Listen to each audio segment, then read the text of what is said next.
형통하였더라. 아멘. 23절 말씀에 보면 바로 이 왕이 다니엘의 구원의 그 이유, 목적 단 한마디로 정리하고 있습니다. 이는 그가 자기 하나님을 믿음이었더라. 이는 그가 자기 하나님을 믿음이었더라. 이 다니엘의 총 장수의 분량은 12장까지 되어 있습니다. 그런데 1장과 6장으로 이렇게 구분이 되고 7장에서부터 12장 이렇게 구분이 돼요. 그래서 1장에서부터 6장까지는 다니엘이 이 바벨론의 느부갓네살 왕에 의해서 포로로 잡혀가게 되고, 그리고 느부갓네살 왕은 이 바벨론 사람들 중에 또 갈대아 사람들 중에 어린 이 소년들, 그리고 특별히 포로 중에서도 이 소년들을 선별해서 그를 차세대로 지도자로 세우는 그런 양성을 하는 그런 일들을 진행합니다. 그 가운데 이제 다니엘과 그리고 사드락, 메삭, 아벳느고, 하사라, 미가랴, 또 이 세 명의 이 친구도 거기에 포함이 되는 거죠. 그런데 거기에 이제 왕립, 어떻게 보면 인재 양성 학교입니다. 그 학교에서 공부하고 학문을 익히고 여러 이제 자질들을 구비하는 그런 과정을 이렇게 지내게 되어지는데, 음식을 먹는 거라든지 이것부터가 이제 하나님을 믿는 그런 신앙인의 어떤 삶과 그것과 구별을 할 수밖에 없게 되는 거죠. 그래서 거기에서부터 이제 뜻을 정하게 되고, 왕의 진미와 포도주로 자기를 더럽히지 않도록 하는 구별된, 성별된 그런 삶을 시작하게 되고요. 그러는 중에 하나님께서는 뭐예요? 이제 왕의 진미 먹고 포도주를 마시는 사람들보다도 오히려 채소만을 먹으며 하나님 앞에 자신의 몸을 더럽히지 않고 구별되기를 하나님 앞에 결단했던, 뜻을 정하였던 이 다니엘과 세 친구에게는 얼굴빛, 그리고 더하여서 뭐예요? 지혜와 명철을 주시고 계시를 깨닫고 하나님 앞에서의 그 지혜가 그 사람들보다도 10배나 더 아주 탁월한, 특출한 그런 하나님의 은혜를 있게 되어지는 거예요. 그러는 중에 2장에서부터 이제 느부갓네살 왕의 꿈의 내용과 그 꿈을 해석해 주죠. 금신상의 꿈이었어요. 그런데 그 과정 중에서도 역시 다니엘은 친구들과 함께 기도하면서 그 꿈을 해석하고 그래서 또 구원을 받는, 3장에 가보면은 이제 어떤 이야기가 나옵니까? 이 세 친구들이 또 이렇게 신앙의 위기를 맞게 되어질 때에 풀무불에 던져지는 그런 일들이 벌어지게 돼요. 그런 중에도 그렇게 하지 아니하실지라도 하나님 우리를 구원해 주시고 지켜 주실 것이다. 4장과 5장에 보면 이제 느부갓네살이 또 꿈을 꾸는데 큰 나무가 되어져서 거기에 놀라운 번성과 역사를 보게 되는데, 하루아침에 그 나무가 잘려지게 되고 그루터기만 남게 되는, 역시 갈대와 바벨론의 이 지혜자들, 술사들은 해석을 하지 못해요.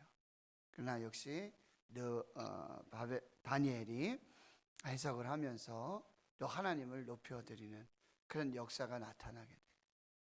5장에 벨사살 왕이 잔치하면서 귀족 1000명과 그 교만함들, 그 허세로 이제 예루살렘에서 가져왔던 그 성전의 기구들 가지고 술 마시고 결국은 우상을 찬양하는 이런 일들 속에 벽에서 손가락이 나타나 가지고 글씨를 쓰잖아요.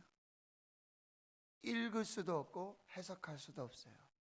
다니엘이 메네 데겔 우바르시, 하나님께서 왕의 세대를 다 세고 있었습니다. 왕의 시대가 끝났습니다. 왕을 하나님의 저울에 달아봤습니다. 부족함이 드러났습니다.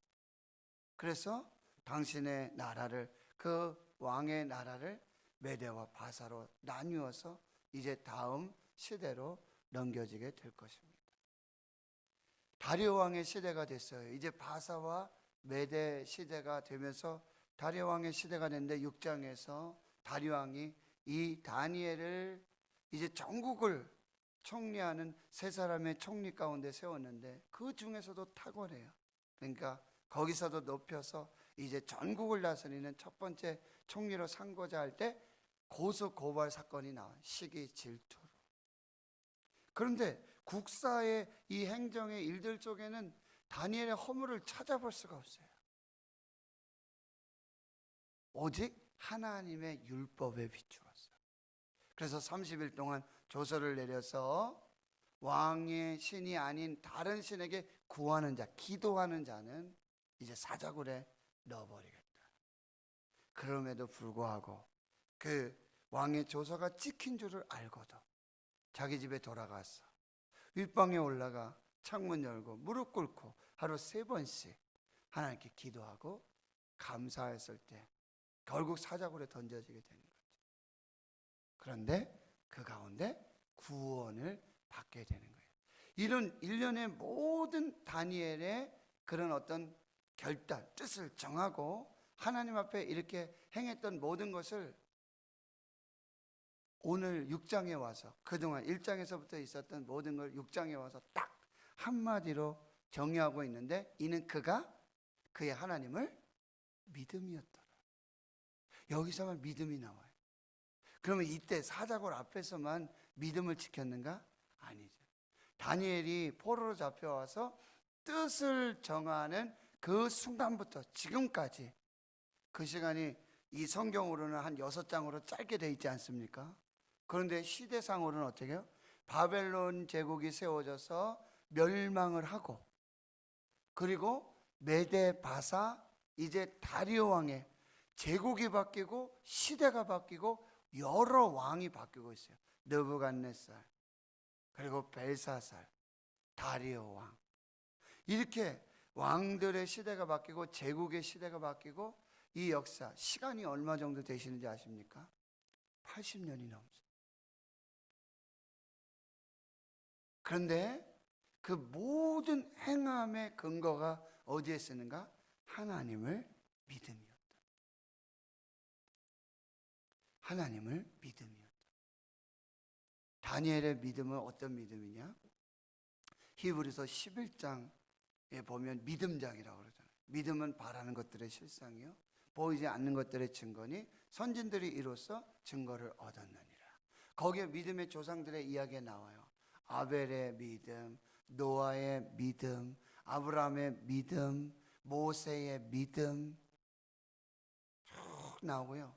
그 11장 33절에 보면 그 믿음을 이렇게 말하고 있어요. 그들은 믿음으로 나라들을 이기기도 하고 의를 행하기도 하며 약속을 받기도 하며 사자들의 입을 막기도 하며. 사자들의 입을 막은 이 믿음이 누구의 믿음? 다니엘의 믿음을 히브리서 11장에서도 기억하고 있어요. 그런데 그 믿음은 어떤 믿음이에요? 행하는 믿음이었다. 행하는 믿음. 야고보서 2장에 믿음이 없이는, 행함이 없이는 뭐예요? 하나님을 기쁘시게 하지 못한다.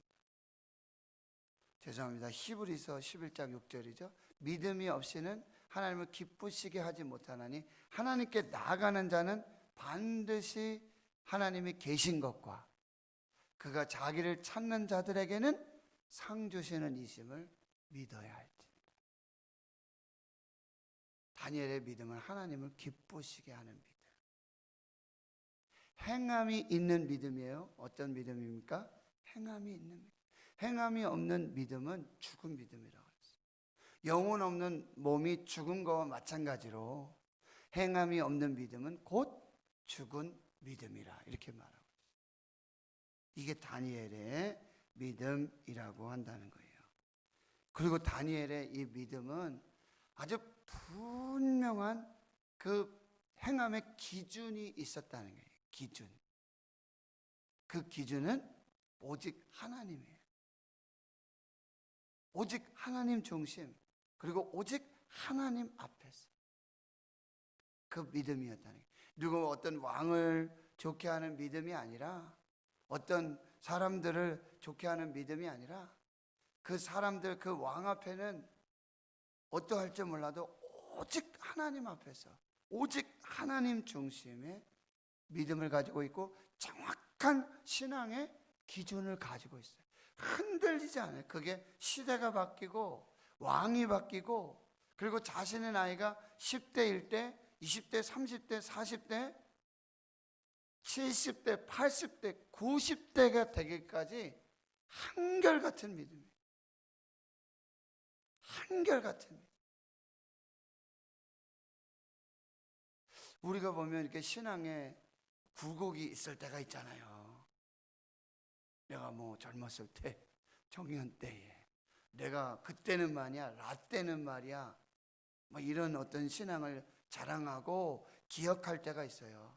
아, 나도 예전에는. 근데 다니엘의 신앙은요, 변하지가 않아요. 한결같아요. 좋았을 때, 나빴을 때, 그게 없어요. 한결같이 변하지 않는 그 믿음을 가지고 있었다. 어떨 때는 믿음이 좋았다가, 어떨 때는 믿음이 약해졌다가, 어떨 때는 하나님을 잘 섬겼다가, 어떨 때는 또 그 믿음이 떨어지고, 그러지 않았다라고 하는 것입니다. 이것이 다니엘의 믿음이라고 한다는 것입니다. 2018년에 SK 와이번스 야구단의 감독이었던 이 힐만 감독, 우리나라 외국인 감독 중에 한 사람인데요. 그 힐만 감독은 SK가 계속해서 승승장구하면서 이제 정규 시즌 막 1위로 가고 있는데, 갑자기 자기는 이제 올해까지만 감독하고 그만두겠다고 그런 발표를 하게 됩니다. 그런데 그 이유가 무엇이었냐? 그 이유가 자기 새 어머니께서, 힐만 감독도 나이가 많은데 새 어머니께서 치매에 걸리신 거예요. 그래서 그 어머니를 간호하고 보호하기 위해서 나는 미국으로 돌아갈 것이고 감독 그만하고 그 어머니를 섬기겠다고, 이런 좀 충격적인 발표를 했어요. 그런데 결과적으로 그 해에 SK가 한국 시리즈 우승을 하게 됩니다. 그리고 한국 시리즈 우승한 감독이 그만두고 미국으로 가는 거예요. 37년 한국 시리즈 여기 야구 역사 중에 우승한 감독이 그 다음 해에 감독을 그만둔 게 최초의 사건이라는 거예요. 자기 새 어머니를 돌봐주기 위해서. 그 기자가 질문해요. 진짜 이유가 무엇입니까? 나는 세 가지 삶의 행동의 기준, 원칙이 있습니다. 첫째는 하나님입니다. 둘째는 가족입니다. 셋째가 직업입니다. 그 기자회견을 마친 기자가 이런 고백을 했어요. 그냥 한 야구 감독과 이야기한 게 아니라 자기는 미국에서 온 한 유명한 목사님과 인터뷰를 하는 그런 느낌이었다. 이런 얘기를 해요. 나는 분명하고 명확하고 정확한 그런 삶의 기준과 원칙이 있는데, 첫째가 하나님이다. 둘째가 가족이고 셋째가 직업이다. 다니엘은 첫째도 하나님, 둘째도 하나님, 셋째도 하나님. 어제 새벽에 말씀드렸죠. 이 다니엘의 삶과 믿음이 결코 분리되지 않았어요. 이 믿음, 영성을 지키니까 그가 시대를 불문하고 왕을 불문하고 하나님 앞에 쓰임받는 거예요. 발탁이 되어지는 거예요. 실력이 겸비된 후에 신앙을 갖추고 믿음을 지켜나간 게 아니에요. 먼저 하나님을 찾고 신앙을 지키고 믿음을 지키니 하나님께서 그 모든 직분과 직책과 그 모든 영광을, 그 권세를 뭐예요? 더하여 주신 거예요. 이게 마태복음 6장 33절이에요. 너희는 먼저 그의 나라와 그의 의를 구하라.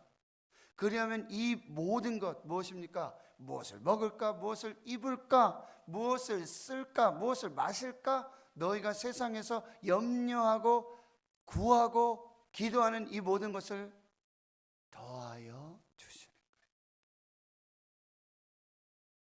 이걸 구별하셔야 돼요. 다니엘에게서 이걸 봐야 돼요. 야, 다니엘은 정말 대단하다. 어떻게 10대에서부터 90대까지 그 제국 속에서, 왕들 속에서 그 고소 고발 사건, 시기와 질투, 이 권력 암투, 그 속에서 어떻게 살아남을 수 있었을까? 어떻게 그렇게 쓰임 받을 수 있었을까? 어떻게 높임 받을 수 있었을까? 믿음이에요. 믿음이 먼저예요. 신앙, 영성이 먼저라. 하나님의 나라와 하나님의 의를 구할 때 하나님 기뻐하시는 게 무엇일까? 내가 지금 바벨론에, 그리고 이 메대와 바사의 유다에서 사로잡혀온 포로, 여러분 이 왕들이 항상 결정적인 순간에 다니엘을 소개하는 장면은 유다에서 사로잡아온 포로 중에, 이런 표현을 써요. 그 제국의 총리 중에 총리인데요. 그래도 결정적인 순간에는 그의 정체성은 뭐였어요? 항상 유다에서 사로잡혀온 포로. 이 얘기는 뭐예요? 하나님을 믿는 사람이라는 거예요. 그의 직책이 총리가 되고 총리의 총리가 되고 그런 권세와 그런 능력, 그런 역사들을 경험하고 있지만 그의 정체성은 유다에서 사로잡혀온 포로, 하나님을 믿는, 바벨론의 신이 아니라, 메대와 바사의 신이 아니라 하나님을 믿는 하나님의 사람이라는 걸 비유적으로 우회해서 드러내는 단어가 유다에서 사로잡혀온 포로. 사자굴 앞에서도, 풀문불 앞에서도, 조서 앞에서도 그 정권의 권력 투쟁, 그 암투, 시기, 질투, 그 속에서도 오직 하나님만 바라보는, 하나님만 믿는 그 사람 다니엘, 한결같은 변하지 않는 그 다니엘이라고 우회적으로 그렇게 말하고 있는 것입니다. 그래서 오늘 이 다리오 왕도 이제 사자굴에 다니엘을 집어넣으면서 이렇게 말하고 있어요. 16절에 이에 왕이 명령하며 다니엘이 끌어다가 사자굴에 던져 넣는지라 왕이 다니엘에게 이르되 내가 항상 섬기는 너의 하나님이 너를 구원하시리라. 참 놀랍지 않습니까?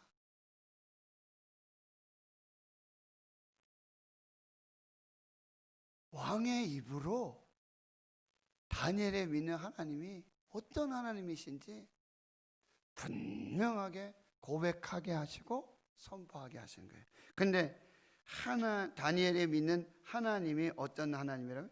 다니엘은 항상, 너가 항상 섬기는 내 하나님. 다리오 왕도 본 거예요. 다니엘의 믿음이 아침에 다르고 저녁에 다르고 상황과 형편에 따라 다르고 그렇지 않다는 걸 아는 거예요.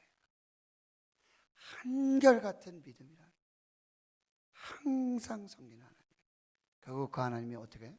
너를 구원해 줄 것이다. 이미 사자굴에 들어갔는데 이 사자굴에서 하나님이 다니엘을 어떻게 하실 것인지 이 다리오 왕의 이 말에 이미 다 드러난 거예요. 아, 다니엘이 항상 섬기는 하나님이 다니엘을 구원하실 것이다. 이 말 한 절에 그대로 드러나고 있게 되어지는 거예요. 17절에 그래서 돌을 굴려다가 굴 오기를 막고 왕의 도장, 귀족들의 도장으로 봉했다. 마치 이 장면은요, 예수님께서 십자가에서 죽으시고 장사돼가지고 무덤에 들어가시잖아요. 그리고 병사들이 와서 돌문을 잠 거잖아요. 혼자 옮길 수가 없는 돌문이에요. 그렇게 완전히 돌문으로 봉해. 그런데 하나님이 어떻게 해요? 사흘 만에 새벽에 돌문을 여시고 예수 그리스도를 부활하게 하시는 그 능력의 장면이에요. 나사로가 죽었어요. 무덤에 장사했어요. 돌을. 근데 예수님 거기 가서 돌을 옮겨 놓아라. 나사로야 나오라. 이 놀라운 부활과 생명의 장면이 바로 다니엘 통해서 우리에게 선명하게 보여지고 있는 것입니다. 그리고는 19절에 이튿날 왕이 새벽에 급히 사자굴에 가서, 얼마나 다급했을까요? 사자굴 가까이 가서 소리 질러 다니엘에 묻고 있습니다. 여기서 보세요. 살아계시는 하나님의 종 다니엘아. 이런 말 듣고 싶어요. 살아계시는 하나님의 종 노재한 목사야. 이런. 내가 항상 섬기는 내 하나님이 사자들에게서 능히 너를 구원하셨느냐? 다니엘이 왕에게 이르되 왕이여 원하건대 왕은 만수무강하옵소서. 나의 하나님, 여러분, 나의 하나님, 내가 항상 섬기는 그 하나님, 항상 변하지 않으시는 하나님, 신실하신 하나님, 그가 택한 자들을, 그를 믿는 자들을 항상 지키시고 구원해 주시는 그 하나님이 천사 보내주셨습니다. 하나님이 나와 함께 하셨습니다. 뭐요? 임마누엘. 내가 세상 끝날까지 너희와 항상 함께 있으리라. 그 하나님이 저와 여러분도 동행해 주시고 함께 해 주시고 구원해 주실 줄 믿습니다. 이 다니엘의 놀라운 신앙이라고 한다는 거예요. 그리고는 결국 이제 다시 한번 26절 이하에 24절에 보면 그를 참소한 사람들, 그의 처자들까지도, 아내와 자식들까지도 한 번에 다 이제 심판을 받게 되어지는 것이고요. 25절, 26절에 이하에 보면 조서를 내려서, 근데요 여러분, 그 조서의 내용이 뭐냐면, 다니엘이 한결같이 믿었던 하나님이 누구신지, 다니엘을 이 사자굴 속에서 건져내 주시고 구원해 주신 하나님이 누구신지, 그 임마누엘 하나님이 누구신지를 그 조서를 통해서 온 천하에 다 드러나게 하시는 거예요. 할렐루야. 그 하나님을, 그 조서를 읽으며 오늘 말씀 마무리할게요. 26절부터 27절까지 한번 보십시오. 시작. 내가 이제 조서를 내리노라. 내 나라 관할 아래에 있는 사람들은 다 다니엘의 하나님 앞에서 떨며 두려워할지니 그 하나님은 살아계시는 하나님이시요 그 하나님은 영원히 변하지 않으실 이시며 그의 나라가 영 멸망하지 아니할 것이요 그의 권세는 무궁할 것이며 그는 구원도 하시며 건져내시기도 하시며 하늘에서든지 땅에서든지 이적과 기사를 행하시는 이로써 다니엘을 구원하여 사자 입에서 벗어나게 하셨습니다. 이 하나님을 내가 높이노라. 이 하나님을 믿어라. 이 하나님을 찬양하라. 이방 나라 메데 바사의 제국 다리오 왕을 통해서, 그 입을 통해서 드러난 그 조서를 통해서 하나님이 누구신지가 만천하에 드러나고 선포되어지는 거예요. 이 다니엘의 하나님이 저와 여러분의 하나님 되시는 줄 믿습니다. 어제나 오늘이나 영원토록 동일하신 하나님.